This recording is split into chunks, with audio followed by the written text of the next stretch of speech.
Boker Tov, donc Rock l'Israël, Parashat Metzora, mardi, Mishnah Ketuvot, 12e Pérec. Donc on va parler des droits de la fille qui est issue d'un autre mariage. Quels sont ses droits? Première Mishnah. Anose et Aisha, Upaska Imo Kedesh Yazun et Bita. Chamesh Shanim. Chayav les Zuna, Chamesh Shanim. Niset leacher, ou paska ima kedesh yazun et bita chamesh shanim, aya chayav lezuna chamesh shanim. Lo yomar harishon, keshetavo etzli, azuna, ela molich la, mezonotea, limkom hima, vechen lo yomru shneem are anu zanim ota. Ke echad, ela, echad zana, vechad noten la, me mezonot. Donc quand un homme il a dit au moment de sa choupa, devant deux témoins, qu'il prend sur lui de nourrir la fille de sa femme, qui est issue, donc, bien entendu, d'un autre mariage. Il doit tenir sa promesse à partir de ce moment-là. Donc toute promesse faite par l'un des conjoints lors de la choupa est contraignante. Même sans contrat, même s'il n'y a pas eu un acte d'acquisition.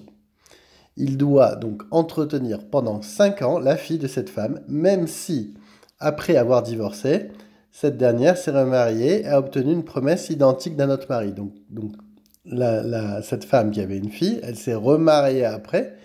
Comme ils sont engagés pendant 5 ans, même si elle sera mariée entre-temps, donc il a divorcé, elle s'est remariée entre-temps, il doit tenir sa promesse.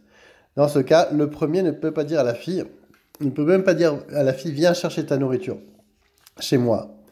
Il est obligé de lui envoyer des vivres à l'endroit où elle habite avec sa mère.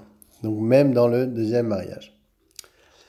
Donc les deux maris successifs ne peuvent se contenter d'assurer ensemble la subsistance de la fille en diminuant la moitié de leur quote-part, puisqu'ils sont deux à devoir donner cette somme. Ils ne peuvent pas dire on fait moitié-moitié. Le deuxième la nourrit, puisqu'elle habite chez lui, et le premier lui verse une pension alimentaire. Mishnah bet. Niset abal noten lo mezonot. Ve'en notim la dme mezonot. Metu benotehem nizunot. Nesachim nechasim bene chorin. Ve'i nezunot menechasim meshuvadim mipne shei kebalat rov. Ve'apikrim ayu kotvim al menat she'azun et biter. Chamesh shanim kolzman she'atimi. Alors, donc si cette fille qui se marie dans les 5 ans, elle sera nourrie donc par son époux et elle va recevoir donc la pension alimentaire des deux maris successifs, comme on a vu dans la Mishnah, qui lui avait promis de donner pendant 5 ans de la nourriture. Maintenant, si ces deux maris meurent, leurs propres filles sont nourries par les héritiers, conformément donc à la clause de la Kedouba. Mais uniquement avec les biens qui se trouvaient encore à la possession de leur père au moment de leur décès. Donc maintenant, si la fille de la femme, qui est issue d'un autre lit, donc d'un autre mariage, ayant le statut d'une créancière, pourra faire saisir des biens vendus après leur mariage par les deux maris successifs de sa mère. Alors, pour être dispensé de continuer à nourrir la fille de sa femme issue d'un autre lit en cas où il la divorce, le mari, les hommes qui étaient malins, qui prévoyaient un contrat qui était rédigé en ces termes: je m'engage à nourrir ta fille pendant 5 ans, tant que tu vivras avec moi. Donc il rajoutait la clause tant que tu vivras avec moi. Comme ça, il était tranquille. S'il a divorcé ou s'il mourait, les héritiers n'étaient pas obligés. Mishnah Gimel. Almana shamra ifshi lazuz mi bet bali. En ayorshin yicholim lomar la. Lechi le bet afira ve'anu zanin ota. Et la zanin ota bebet bala ve'notim la mador lefi kivoda. Amra ifshi lazuz mi bet abba.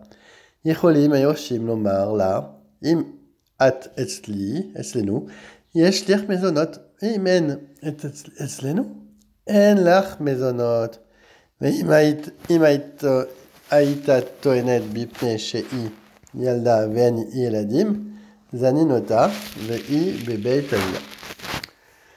Donc, conformément à la clause de la ketouba, donc une almana, une veuve, est nourrie par les biens de son mari, de son défunt mari. Si elle refuse maintenant de quitter la maison où elle habite avec son mari, les héritiers du mari ne peuvent pas lui dire « Va chez ton père et nous t'enverrons les vivre là-bas ». Ils doivent l'entretenir sur place, conformément à sa volonté, et lui accorder un logement digne de son rang, donc digne de son kavod, en lui laissant, le cas échéant, les esclaves et les servantes, la belle literie, ainsi que des objets en or et en argent, dont elle disposait du vivant de son mari. Donc ils ne doivent pas la dégrader.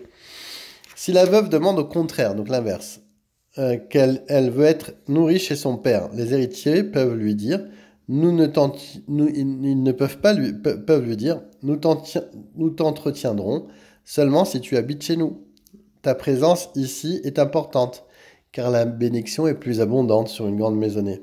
Cependant, ils sont obligés de lui envoyer des vivres chez son père, si elle invoque un motif moral pour ne pas habiter avec eux, en affirmant par exemple que la présence d'une jeune veuve au milieu de jeunes orphelins ferait jaser. Quatrième Mishnah. Kozman shei bebet avia, govak tuvata, leolam. Kozman shei bebet bala, govak tuvata, ad esrim v'chamesh shanim. Sheyesh be esrim v'chamesh shanim, beta se, tova, keneged ktuvata. Divrei Rabbi Meir. Shamar mishum Rabbi Shimon ben Gamiel. Chachamim omrin, Kozman shei bebet bala, govak tuvata, leolam. Kozman shei bebet avia, govak tuvata, ad esrim v'chamesh shanim. Meta, Yehusha, maskirin, tuvata, ad esrim v'chamesh shanim. Donc quand une veuve est nourrie par les héritiers de son mari, qui vit chez son père, elle peut réclamer donc sa ketouba n'importe quand, même après de nombreuses années. Par contre, pour Rabbi Meir, qui a dit ça au nom de Rabbi Shimon ben Gamiel, une veuve qui reste dans la maison de son mari ne peut pas percevoir son douar que dans les 25 années qui suivent la mort de sa mari. Après 25 années, ça ne marche pas. En effet, pendant ce long espace de temps, on présume qu'elle a offert à ses voisines, avec les biens de son mari, des petits cadeaux, équivalents au total du montant de son douar. Selon les Chachamim, c'est exactement l'inverse. Si elle vit dans la maison de son mari, elle peut réclamer sa ketouba sans limite de temps. En effet, comme elle habite avec les héritiers de son mari, qui lui accordent le plus grand respect, on peut supposer qu'elle a honte de se monter ingrate envers eux et en exigeant sa ketouba, si bien que son silence prolongé ne peut être interprété comme une renonciation à ses droits. Par contre, quand elle vit chez son père, on considère qu'elle a renoncé à son douar, à ses ketouba, si elle ne l'a pas réclamé pendant 25 ans. Si la veuve est morte durant cette période, ses héritiers doivent faire savoir, avant la fin de ces 25 ans, qu'ils ne renoncent pas à la ketouba qui leur échoit.